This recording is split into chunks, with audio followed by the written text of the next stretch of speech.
Hello everyone, thank you for joining me today. I am Andrew Malcheski, and this is the first video where I talk about why.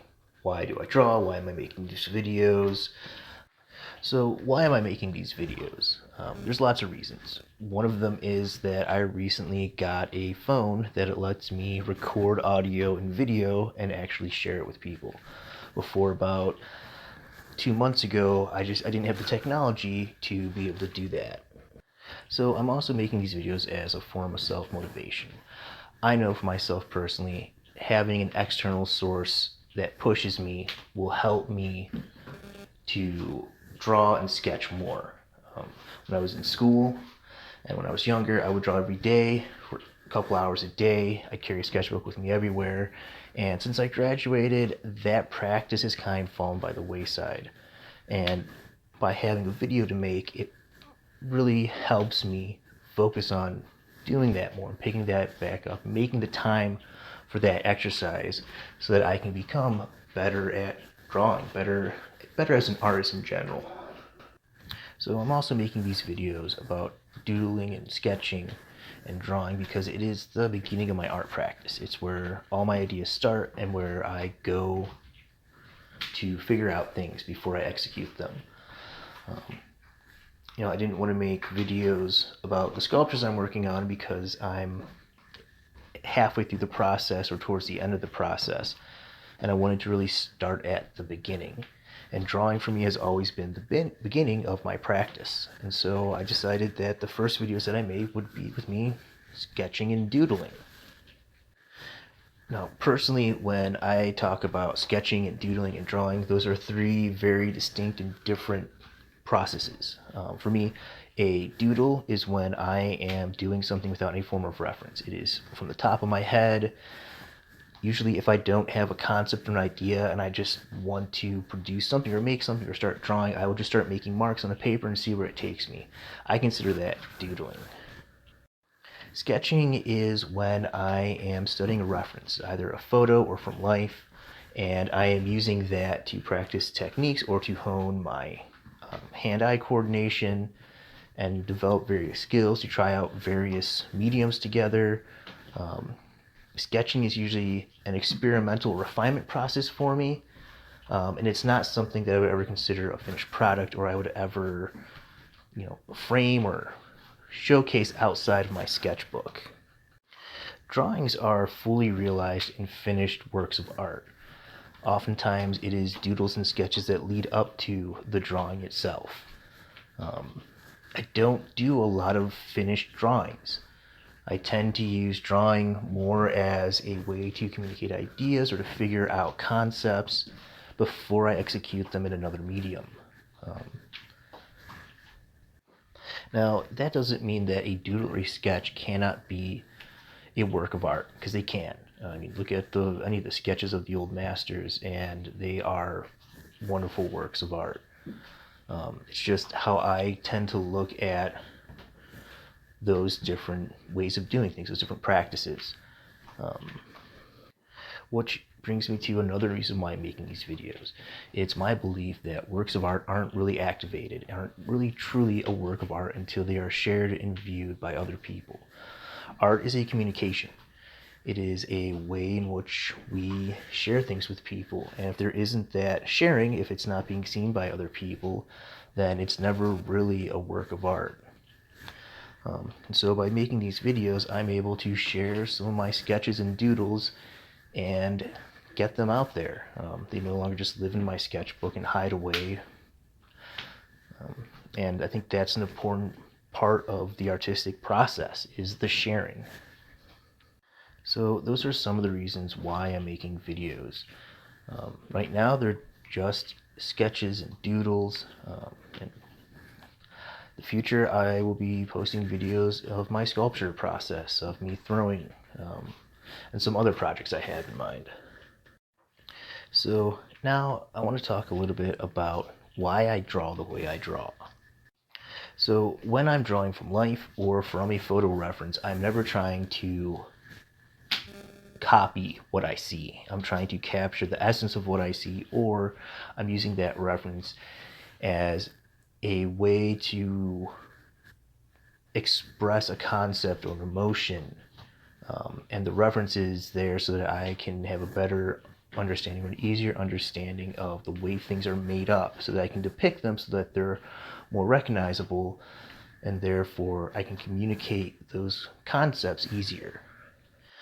Even in portraiture, where it is really important to capture, the exact curvature of someone's eyes, the lines in the ears, the lips, the nose, those small defining features, which make someone recognizable from person to person to person, those iconic identifiers that we use to tell that, yes, that is mom or dad or friend or whoever it is.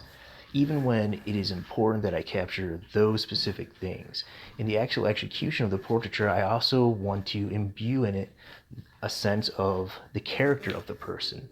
And I try to do that through the mark making, using lines and different elements and fundamentals of design and the principles of order to express these ideas in the drawing. And I think drawing that just copies directly can be very flat unless it is done incredibly, incredibly well. And I just haven't practiced enough to do a photorealistic kind of drawing like that can capture those same kind of qualities. So when I am drawing from a reference, it's not to directly copy. That's never my goal. One of the things that I always want to do when I'm drawing is to use line expressively. I want to create marks that are evocative and descriptive, just in the use of line, by using curvilinear lines, contour lines, repetition of lines, and different line weights to produce this before I add volumetric shading to a work or color or anything else. I want that initial base drawing to be nothing but marks, nothing but lines, and have that be what really is the bones of the expression of my sketching and my doodling. Now, being able to draw that way so that when I draw, the marks look flawless and beautiful and perfect takes practice. It takes daily practice. And it takes practice with intention. I have to focus on making individual marks. I have to focus on the way that I make those marks. I need to draw with a purpose of getting better at drawing in that particular style. The only way to draw something so that it looks effortlessly is to put the effort in before you do the drawing. If you're hesitant in your mark making, then it's going to show in the marks. And so when I'm sketching and doodling, a lot of times I'm looking at the individual way that I'm making my marks, trying to get better at the spacing between two different marks that I make. The curvature and curvilinear lines, so that the curvature describes the form of a shape as well as the volume of the shape. Focusing on line weight, making sure that I'm using thinner lines where necessary and thicker lines where necessary, as well as trying to push my values so that I can be as descriptive and as communicative with my drawings as possible. Those are just some of the things that I think about when I'm drawing. My goal when I'm doing that is to internalize and execute without thought. I want to talk a little bit about the sketch that you see me working on right now. The reference photo I found just by doing a Google search for a bear. It was one of the pictures that popped up, and I really liked it because this bear was kind of sitting in this like teddy bear kind of pose. It was very fat and large and expressive, and I thought it was a decent picture that would make a fun little sketch. Like most times, I started off with pencil, laid it out, and then went back in to try to figure out the different areas of lights and darks, and how I was going to execute the drawing as a whole. For a lot of the sketches that I do, I try to incorporate color or two colors and several different mediums, either chalks, colored pencils, pens, markers, even some non-traditional mediums like mustards, coffee, teas into the drawing. Like I said earlier, for me, sketching, it's an experimental process. It's a way for me to grow and learn, and the best way for me to grow and learn is by doing. And so if I can use things that I don't use a lot or that I don't know if they'll work, I'll go for it and just see what happens. Sometimes it works, a lot of times it doesn't. I do quite a few sketches that are just bad. They're bad. I try something new and it doesn't work out the first time or two, but I want to go for it because I want to find the things that do work, the things I do like, and I'll never find that if I don't try. If I don't try new things. Experimentation has always been part of my art practice. I'm always wanting to take what people say works and then try what they say doesn't, just so that I know that, oh yeah, you're right, that doesn't work. And that has remained true even in my sketching. So in this sketch, I'm about to pull out a silver Sharpie. It is a marker made for writing on metal. It's something I had from a recent fabrication project I had been working on, and it was lying around. I decided, oh, we'll see how this goes. Metallic Sharpie, when you make a mark with it, it leaves like a streak effect. So blending the Sharpie in it works kind of, but I kind of like that streak effect, and I decided I would use it as the highlight. So all the light areas, I would start with this metallic Sharpie. You can kind of see how it goes on and leaves these little highlights in the light itself, which I thought was a really interesting effect. And I wanted to use that and kind of see how it worked and see if I couldn't use it in the drawing. Using a medium like a Sharpie marker or markers in general is a little terrifying for me. I don't do a lot of work with markers, and they completely cover up anything that you put them over, and there's not a whole lot you can do once you've made the marks. So you kind of just got to go for it and hope it works and you don't make a mistake. And that could be a really exhilarating, freeing moment in the drawing. Also kind of terrifying if I've made a sketch in pencil that I really like the way that the pencil turned out. I don't want to cover up those beautiful marks. But I mean, ultimately, like I said, part of the process is experimentation and trying out new things. So I'm just gonna let this roll, and then I will come back and talk a little bit more once I get to the next medium, the pink pen.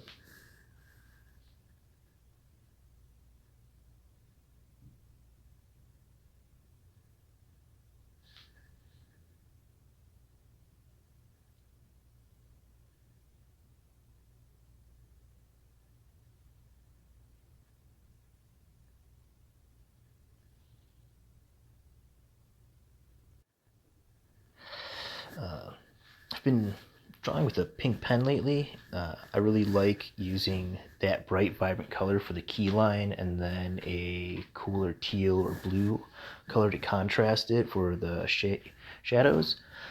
I really like this effect. It's kind of a saturated look to it, kind of 80s style. It's something that I've been enjoying lately, so I've been using it in a lot of my sketches. The pen's just a cheapo gel pen that I had lying around, nothing fancy. And I just started off going in, kind of working on the face area, and then running a kind of like a key line around just to kind of really bring out the outer edges and really set the imagery on the picture plane.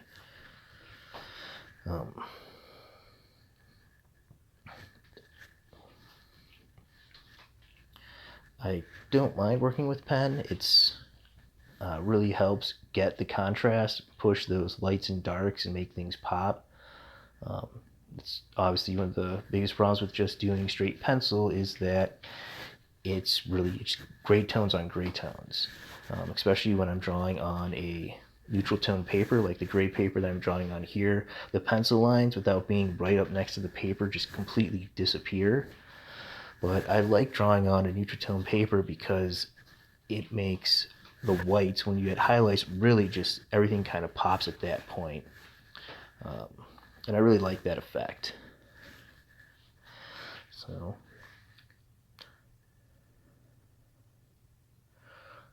here I am just going in and marking out this shaded area under the neck that's quite a bit darker.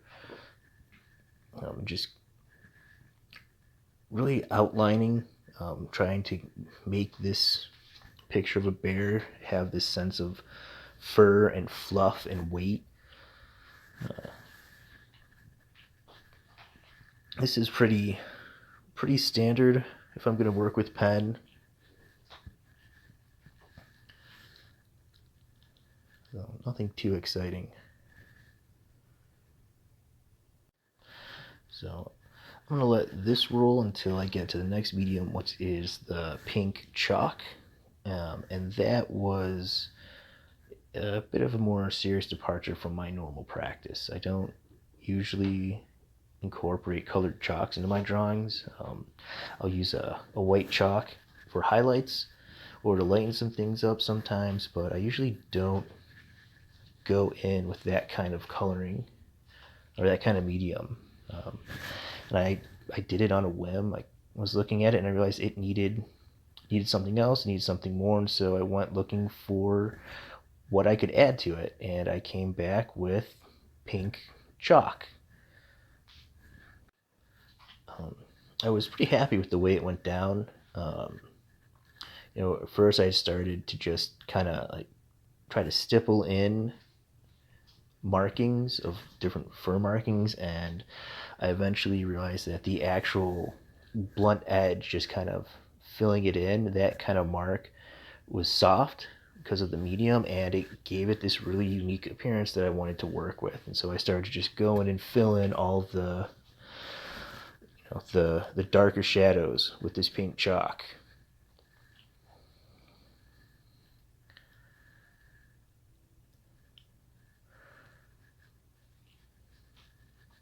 So even when I'm filling in the shadows and using the chalk, I'm still trying to think about the direction of the marks I'm making, using some of those scribble lines and expressive marks to really kind of show the direction that the fur itself flows.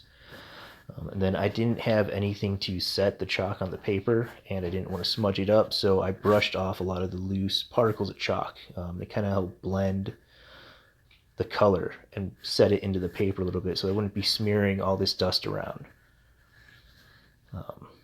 Definitely gives it a softer feel, but it also, it really pushed the leg and left arm and kind of made them almost disappear. So then I came in with this teal colored pencil to really push the darks so that I would have a nice dark.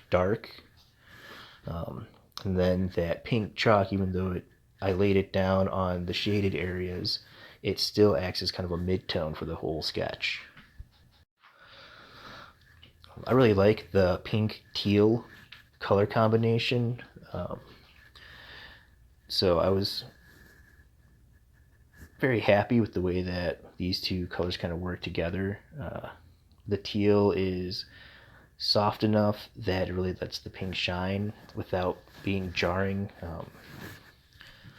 which is nice. I am not, my color theory is not strong, so anytime that I combine two colors and it doesn't look like a hot mess, I'm usually very happy. I tend to stick with very simple binary or tertiary color schemes when I use color because my color theory isn't strong, and I tend to use color palettes that I know will work well because I've seen them used by other people who are much smarter than me.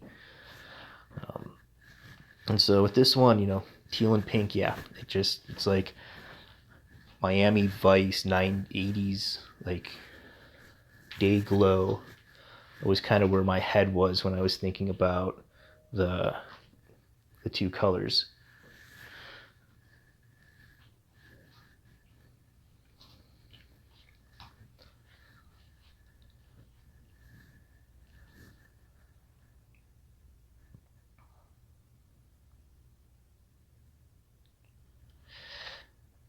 going back in and trying to give a little bit more expression and character into the face, around the face, and then just add more short little dashes to really help describe the movement and the furriness of the bear.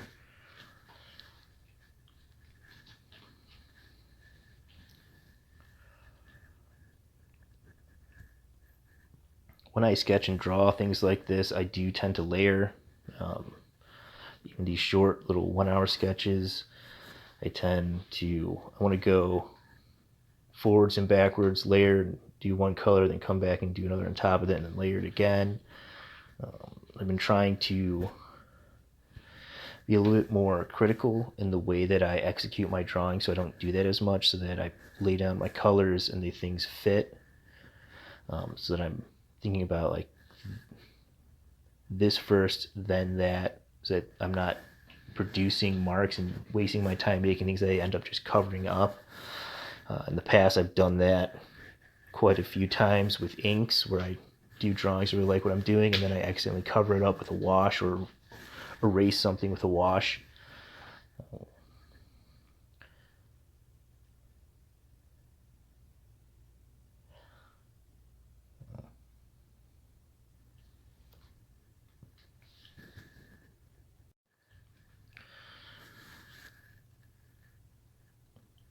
So I'm just gonna let this roll until I get to the next medium, which is the highlights, which highlighting is probably one of my favorite parts in the drawing. It's like that last step, and it really usually pushes the contrast and makes things suddenly pop.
So here I'm coming back in with some white chalk and just really trying to add highlights, really pick out some of those fur features again.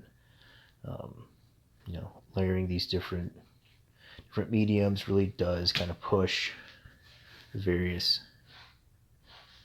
aspects, and I really want to give that bear character and dimension. And by adding these kind of highlights, it really does make the whole image pop. So with it being on that neutral paper, it works so much better than if I had drawn this on a white piece of paper. That white would just kind of blend in with the background as it is. So I'm a huge fan of doing this. If I have a white on hand, like a white chalk or pastel, or even an acrylic, a lot of times I'll go back over my drawings and just hit up the highlights, or even like a gleam in the eye or something like that, to really give the drawings one aspect of really whites.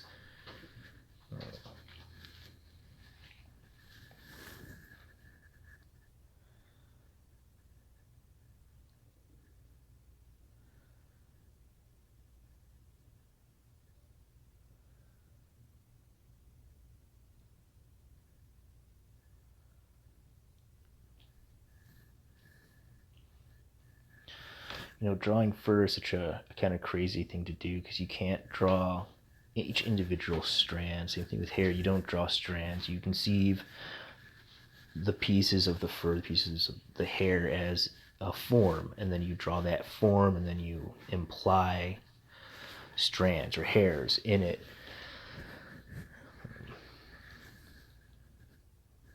And so that's kind of what I'm doing here. So I'm just trying to highlight each mass conceived shape of clump of fur, and then showing the direction that the fur flows on the bear's body. Something like if you draw birds or any animal with hair, that hair moves in a certain direction, and if you don't kind of get that direction right, it can look off and make it look just kind of weird and funny. So there I blended the whites in, and then went back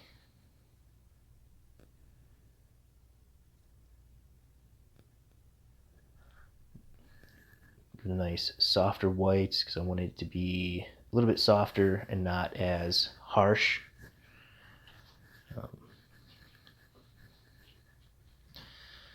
And there it is. Sketch of a bear in pink and teal. Thank you so much for joining me. I'll be making many more videos, so please like and subscribe, or don't. But thank you for your time, and I'll talk to you later.